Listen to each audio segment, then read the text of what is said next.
guys, welcome back to my channel. I'm hoping this will be one of the last videos we do in this setup with these bookshelves because I'm hoping to renovate the office soon, which would be really exciting, but I make no promises, I can just hope. Today I am throwing at you another video. We're going to discuss my second quarter stats. I feel like every year, and keep in mind this is year 2 of my reading journey, so I don't feel like it's a lot to say, but I typically have the worst reading in the first quarter of the year, and then by the end I'm reading way more books and my reading is so much better. So I'm hoping that will continue. So let's just jump right in to the stats of my second quarter. Second quarter is from April to June. So in these 3 months, I managed to read a total of 46 books. Kind of crazy. I read 14 in April, 16 in May, and 16 in June. The total pages that I've read in these months are 4,526 pages, which kind of feels low. Like, not trying to compare myself to others here, but there are some booktubers that read like 2,000 plus pages in a month. I need to get better on my physical reading grind because all these people are reading so much and I need to be there. Look at all these books on my shelves. I need to read them. In April, I read 1,109 pages total. In May, it was 931 pages total. And in June, 2,486. But I read like a lot of graphic novels, so it like kind of counts, but not really.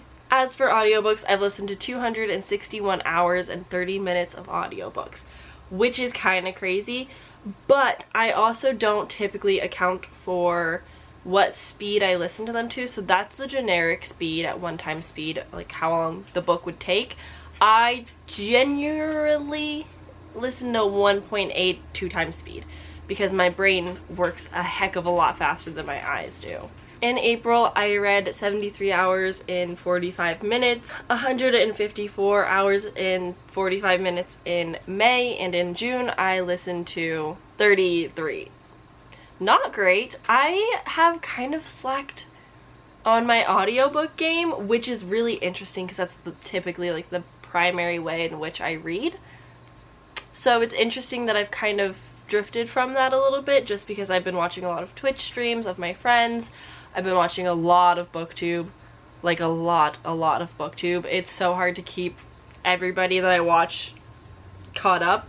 So I've been doing a lot of that, especially with Summerween recently. There's a lot of content going out. And yeah, and a little bit of music here and there. So I'm definitely going to try and get back on my audiobook game for this next quarter because I kind of miss it.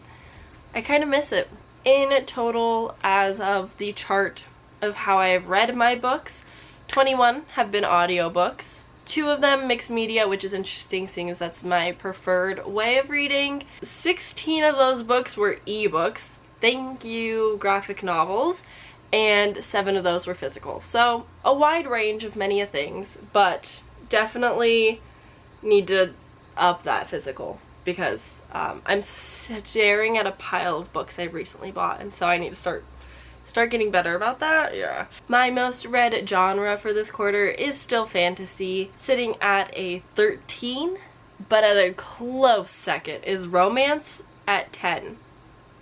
Graphic novels really do be coming in to help and assist. It's kind of crazy. And following that is 5 contemporary and 3 nonfictions and 3 horror. I need to up my thriller and horror as well. I've been participating in the Literally Dead Book Club, as I always do, which is most of this shelf here, and I love it. So I really like to expand beyond just the book club and read extra and more. I know that Summerween really brought that out of me, and I'm excited to read more thrillers, read more horror especially, I think. As for the book formats, I've read 18 novellas and 18 novels, which really surprised me. I've read 8 graphic novels, which does not surprise me, but still, like, I'm a little shocked. I feel like that's supposed to be higher, but it's not. And I've read 2 short stories. I don't remember if those were just anthology short stories or just one-off stories, but I have read 6 translated works, which makes me really excited. I have not intended or intentionally done this. It's just something that keeps happening and I'm really into it. I've read 4 books translated from Japanese and I'm loving them. Something about Japanese fiction, chef's kiss.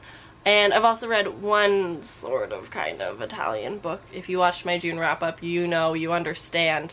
And I've also read 1 book translated from French. And as for the age range of books, I always find this to be really interesting because I am a wide genre reader and a wide age range reader. Like, I can get down on a middle grade sometimes, but I love me some young adult and I love me some adult. And if I could find more new adult, I would absolutely read it. But I just feel like new adult is just such a new genre still. Like, the cusp between what's adult and new adult is so vague. But I have a really close one here. At a 23 books, we gotta give it to young adult. But adult, 22. So close, so close. So that makes me kind of happy. I've been enjoying a lot of the books I've been reading this last 3 months, so I'm glad that I have like a range of different age ranges going on. And then as for the LGBTQIA plus representation in books, not great, not great. I'm sitting at 23, absent, no LGBTQ in sight. But 14 of the books I read, the main character was part of the LGBTQ community, and 3 of them had it present in the book, so typically like a side character or someone else is also in the LGBTQ community. I definitely want to up this, but I also just reach for typically what's on my shelves or what's available on Scribd. So a lot of things don't get classified as LGBTQ, so sometimes I don't know, other times I just can't find the right ones because I really don't want to keep reading romance and contemporary to get like LGBTQ, if that makes sense. Like, I want more LGBTQ fantasy or sci-fi, horror and thriller. So if you have any recommendations for those, feel free to drop them down below. I'm planning to read Sadie like really soon, and I know the main character and that is part of the LGBTQ community. So there's definitely some out there, and I just need to find them. And then as for disability rep, 39 of the books I read do not have any representation whatsoever for disability, but 4 of the books do have the main character with the disability representation, and 3 have a present side character representation. So not great, not good.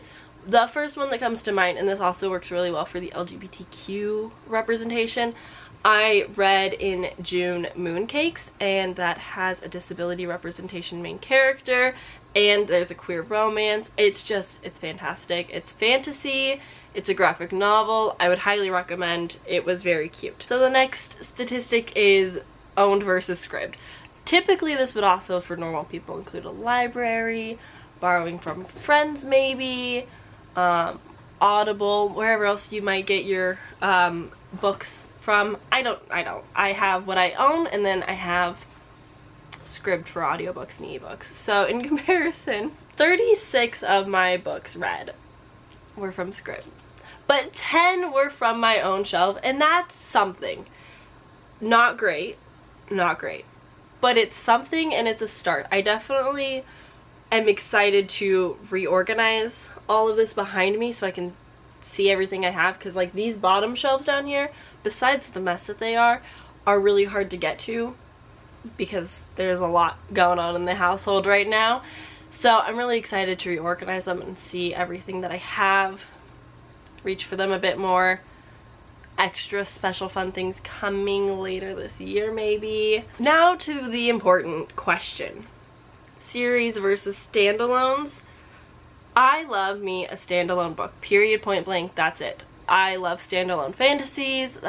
You can't see it, but up there, House of Salt and Sorrow, one of my favorite books from last year, one of my favorite books of all time. Standalone, wonderful. Right there, we've got Erin A. Craig's newest book, Small Favors. So excited to get to that soon. Standalone. I love me a standalone. But this year, I have not tracked the series that I've started or finished or begun or anything like that since like February, which is not great for me because that means I'm going unhinged on the series and I'm just reading whatever. It's fine though. I read 18 books that are in a series, not necessarily starting, and 28 books are standalones. Still looking good, still looking great. The series that I started 8. I started 8 of them. I finished 2 and I read 8 sequels. So I don't feel like that's bad. I don't feel like that's great. I will try and work on that. I might do a mid-year series check-in. I see those floating around. Might need to do one because I need to hold myself accountable for finishing some books. Alrighty, and then for the author breakdown portion of this, we've got POC authors. I've read 21 POC authors in the last 3 months. 34 of the books that I've read have been written by women. We love to see it. We love to see it. 2 books have also been written by non-binary people, and the rest, men. I'm not complaining about reading men, except for some. Looking at you, Riley Sager. But yeah, I don't really mind reading men because I feel like men typically dominate the horror thriller genre, and I would love to kind of, you know, find more females to read. But I do love some of the male authors I read. Some of them have really good work. Keelan Patrick Burke is one of them that I just love his work. It is what it is. But Keelan Patrick Burke also writes male characters, and so it's great. I don't typically read from male perspectives, but when I do, it's great. Yeah, that's all I have to say there. 31 of the authors that I have read are new to me, and 15 of the authors that I've read are repeat authors. Authors I have read from at least once before, which it's kind of nice. I don't typically read authors more than once unless it's like a series, but I am going to try working a little bit harder next year on backlists because there's some authors that I really love and I would love to read more of. And then for the finale, before we talk about specific books that I want to talk about, star ratings. Star ratings. Oh my goodness. Okay, we're gonna start at the bottom with the 2 stars. And for the 2 stars, I've given out 1. Just 1. And that 2 starting rating did belong to 9 Lives by Pierre Swanson. Not great. Not good. Could be a 1 star, but we'll leave it at 2. Next on the list will be 3 stars. I read 4 3 stars. And for 3.5, 15. 15 that are just above average. I'd say that's pretty good. For 4 stars, I read 16 4 stars, and for 4.5, I have read 5, which means that for 5 stars, I've given out 4 of those. Not great, not terrible. I feel like I'm having a lot of good luck in reading books I enjoy and books that I like, but bad luck in finding like new favorites, like favorite books that I just love and obsess over. I'm not getting that feeling as much. It's kind of a bummer. But going in to the books that I have been loving, there's been 3 standoutish books, and 2 of them are in a series and also extremely difficult to get to right now. My first obsession in this quarter of the year has to go to Heartstopper. I'm obsessed. I'm so in love. I've already not finished, but I'm caught up on the series officially. I still love them so much. I'm genuinely like not scared or worried, but cautious that this is a series I could see myself reading every single month, because I've seen the show like 4 or 5 times now. It's something that I just binge, and it's one of my comfort shows. I have a lot of comfort movies that I try and watch every month, but this has like become a series that I just want to pick up. Ever since I finished the 4th one, I'm like, I could restart. I should restart. I should read them all back to back now. So I'm obsessed. I can't get over it. I'm so excited for the 5th book next year. I'm so excited for the 2nd season of the TV show next year. I'm hopeful. And then the other book that I'm obsessing over, The Wrath and the Dawn by Renee Ahdieh. This is just wonderful. This is enemies to lover. It's I want to kill you to lovers. Like, I am planning to murder you. I've got one single tab for the most romantic spot that makes my heart flutter and swoon. I love the romance in this so much, which is different for me because I'm not a big romance reader. I'm not a big, like, I'll take romance over my fantasy kind of reader, but this one is the exception. This got me out of a reading slump for a little bit. It's a quick read. I felt like I was reading this very fast. I really enjoyed it. I have the sequel. I don't know when I'm getting to it, but I'm so excited to get to it. It's not really on a TBR right now. Hoping it can change that. We'll see. But yes, I've been obsessed with The Wrath and the Dawn. So these are like the top books that I've just been loving. I finished this in a reading blog. I read both of these in my favorite vlog of this year, which is my like Pride graphic novel whatever-a-thon reading vlog where I read queer graphic novels. I just love that video because I loved all the books in it. Oh, and another honorable mention, of course, would be the Prince and the Dressmaker, which I don't own yet.